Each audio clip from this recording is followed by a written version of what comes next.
we needed the confidence to get back into things again. It was a bit of a sort of looking into the unknown. So we opened phase 1, which was what we would call our number 1 units, the bigger units. We saw they were trading okay, better than expected, not what we would actually want, but better than expected. And that then allowed us to then go to the next level. We employ about 1,250 people. So, we have to look at it realistically. And we didn't want to open and then think, oh, that was a mistake, and then close again. There's a lot of livelihoods at stake, including my own. So by sticking our toe in the water and starting with the bigger units, as I said before, it gave us the confidence to move on and open the rest up.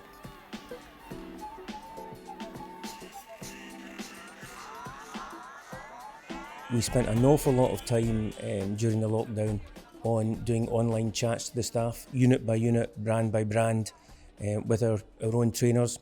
We let them engage, we let them be responsible people and say, this is what we think we need. We listened and we put a lot of that into play. And then about a week before opening each unit, we get the staff in, we go through the whole thing again, we have staff training, we make them sign it off so they've done all the requirements. And I think they've responded to that. They get, before they're allowed to start in the morning, they must sign a piece of paper to say that they're fine, they've got no symptoms, no anything. Their clothes that they wear to travel to work, they cannot wear at work. They're also told how to wash their garments, make sure what temperature they should be. So we're going through a whole load of things with the staff, as well as the usual PPE, masks, hand sanitisers and lots of posters back of house.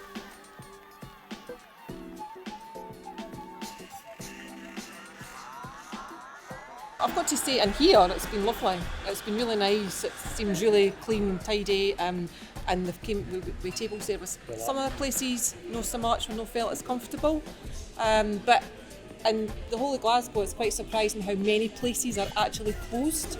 The guys went away shopping today, and when we thought we'll go and get a drink, and it took us about 3 or 4 places to actually come into somewhere that was open. That was quite surprising for us, especially with it being a Thursday.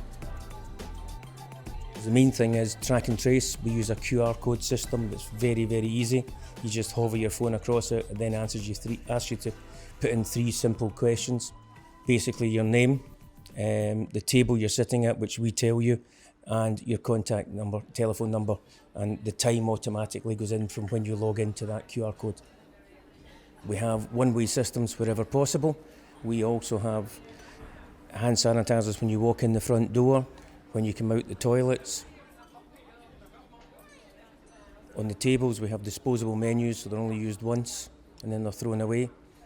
So we've kind of looked at our operation and thought, how do we make this consumer friendly?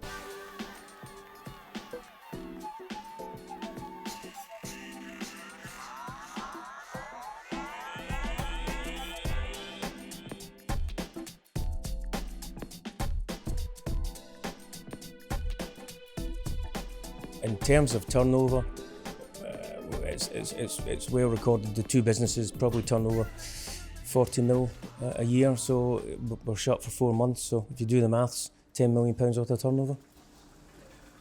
When we took the decision to close, or we were told to close, very quickly we realised this wasn't going to be a 1 or 2 minute wonder. It was going to go on for a lot longer.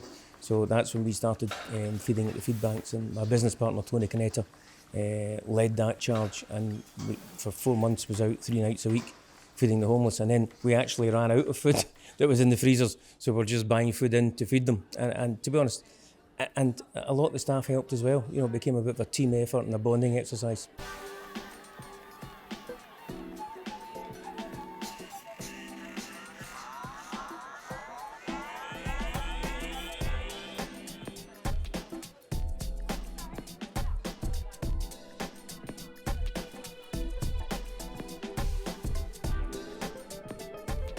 It feels a bit different coming out for a pint, but it's not unbearable by any means.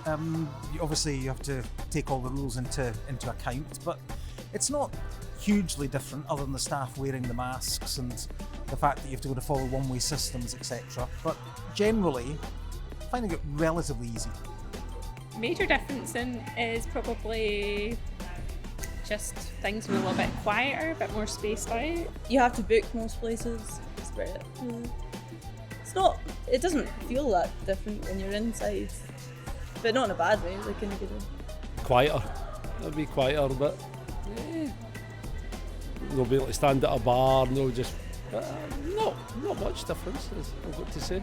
The track and trace is fantastic, and here it's been great. You know, I don't see why not. I don't see what people would have any objection to doing that.